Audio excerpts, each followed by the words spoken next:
I calmed down and looked around the room. The men were all bulky and rough, covered in fake tattoos and scars. They looked like the usual ne'er-do-wells you'd see hanging around town. Watching Reese lecture his crew in the distance, I sank into thought. He was supposed to be in the city doing construction. So why was he here with them? And why was he kidnapping me? My heart ached as I watched the man I'd missed for years. Honey, you're just getting yourself into trouble. A phone ring broke my reverie. Reese glanced at me and lowered his voice. Ms. Harrington, the job is done.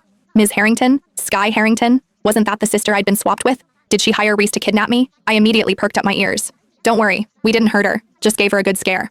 We'll make sure she backs off and doesn't interfere with your life. Those two simple sentences were all I needed to figure out their entire game. So they just didn't want me to come home, huh?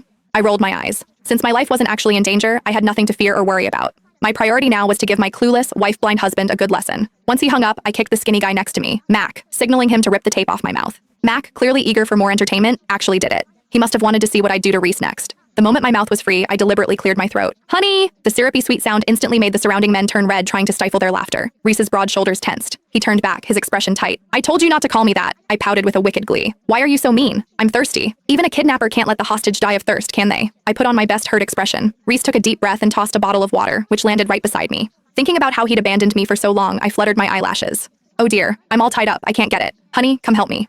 He walked over like a man resigned to his fate and held the water bottle to my lips. My eyes lit up. I gulped hard, staring at his wide shoulders and that impressive 8-pack. He sensed my stare, and his face instantly went wary as he tried to shield his chest. Are you drinking or not? I quickly pulled my gaze back. Drinking, of course. I'm drinking. I guzzled half the bottle and let out a satisfied burp. Seeing him about to stand up, I quickly adjusted my tone. Sweetheart, my overly dramatic voice nearly made his knees buckle. For heaven's sake, what do you want now? A person needs food to live, honey. You've had me tied up for ages. Aren't you going to feed me? He covered his ears with a look of pure disgust and retreated 10 feet. Just wait! The crew of thugs couldn't hold back anymore and doubled over with laughter. Boss, I don't think the missus wants food. She wants you. Why don't you just take one for the team, boss, and take her in? Reese angrily slammed the remaining half bottle of water onto the ground, scattering water everywhere. All of you, shut up. I'm telling you one more time, I'm a married man. If anyone says something like that again, I'll take it personally. Seeing his genuine anger, the crew immediately straightened up. My lips curved up and I nodded, pleased.